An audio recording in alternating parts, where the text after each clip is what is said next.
Yan gulay. Tapos ng harvest. Kaupat. Pang-apat na pitas. Basta gani di ka mag-pruning kagulay. Mo ano yung mga bunga doon. Na nakdunas. Dihuta oh. Basta di ka mag-pruning. Ano yung mga bunga. Oh. Napanan is ilawom. Kilid oh.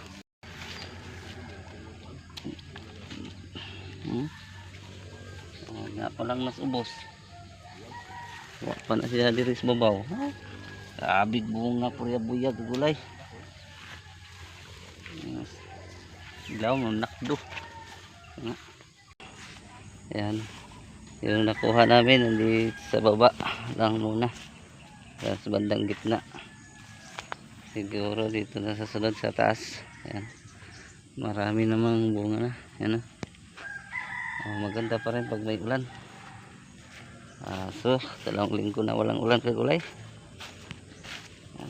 Pero lumalaban naman yung palaya natin. Ayan.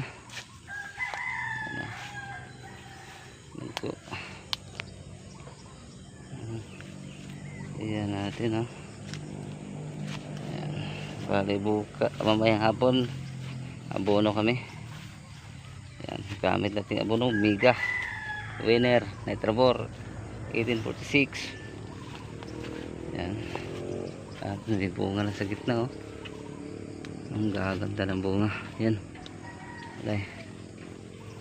Tayo nakakuha dito sa taas. Badang baba muna tayo nagkuha ngayong araw. Lunes.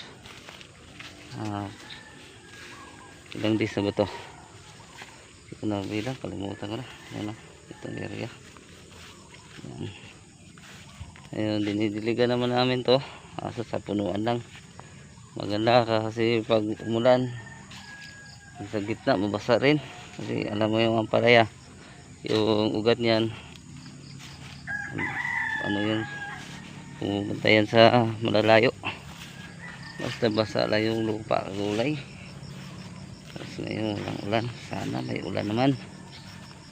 Ang tuloy yung mga bunga sa taas. Tumutuloy pa naman. Di pa naman lumiliko. At yan, hindi pa ganong gulong dito. Ayan, yan lang muna gulay. Salamat, God bless.